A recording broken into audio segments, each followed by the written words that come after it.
Guys, today we're going to talk about the right triangles. The most important thing to remember about the right triangle is the relationship among their sides is described with the Pythagorean theorem, which is a squared plus b squared equals c squared. You guys might have heard of this a lot before in math classes. A and B represents the legs of the triangle, and C represents the hypotenuse, which is this, and A and B are those things. Okay, let's see. Okay, you can save yourself quite a bit of time by knowing the following special right triangles. The ACT math loves to utilize these since they test your ability to recognize patterns. So these are all right triangles.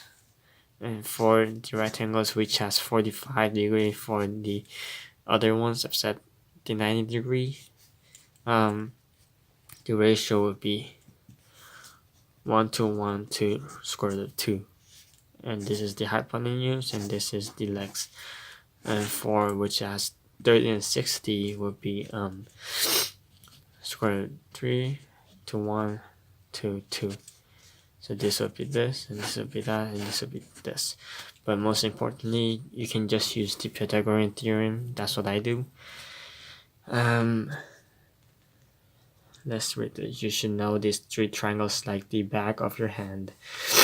Know that not only are they special triangles, but any multiple of them will be a special triangle. A couple of other Pythagorean triples you may want to commit to memory. So those, like, this basically means 13, 5, and 12, 25, 24, and 7. Like those, it's easy to be memorized. Okay, many of the triangle problems you will encounter can be solved much more quickly by recognizing when you have a special right triangle. If you don't remember these, you may have to do a more involved trigonometry or Pythagorean theorem calculation. Since every second counts, save time whenever you can. It's saying that it's better to be memorized, but we all have calculators for the test, and I just used the Pythagorean theorem for solving the questions. Okay, let's go for the first question. What is the length of the side A in the right triangle below? Okay, A squared equals 5 squared plus 10 squared. A squared would equal 25 plus 100, 125 A squared, and A would equal square root of 25. This has to be plus and minus, but because this is a length, it cannot be negative, so just take out negative, just write plus square root of 125, and type that in your calculator and get the answer. What is the length of side x? This is the same method. X squared equals 7 squared plus 24 squared. Let's see. What is 24 squared? It's 576 plus 49 equals x squared. This is 625 equals x squared. X equals root of 25. I think this was like 25. Okay, and let's also do that one.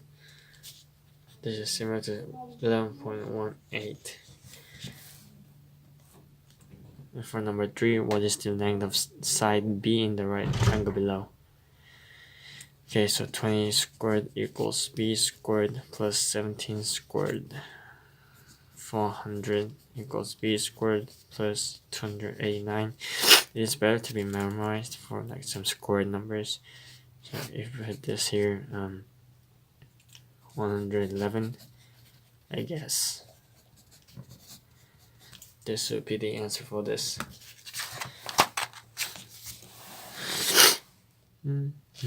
Okay, let's see. If you have 6 and 8 as lengths for the legs and of a rectangle, what is the hypotenuse? So basically they're asking us to get this value over here, and it's 6 and 8. For this one, it's easy to memorize, it's just 10. Let me see if it is right.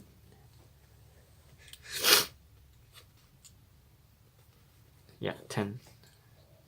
Or you can just use the Pythagorean theorem and get the answer.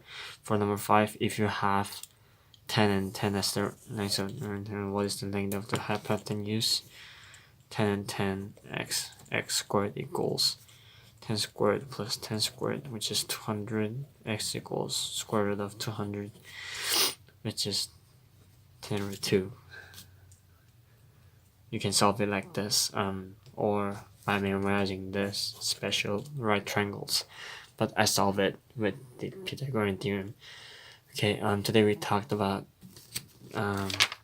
right triangles, and I hope you guys study hard and know how to use the Pythagorean theorem, because it is really useful for various types of questions.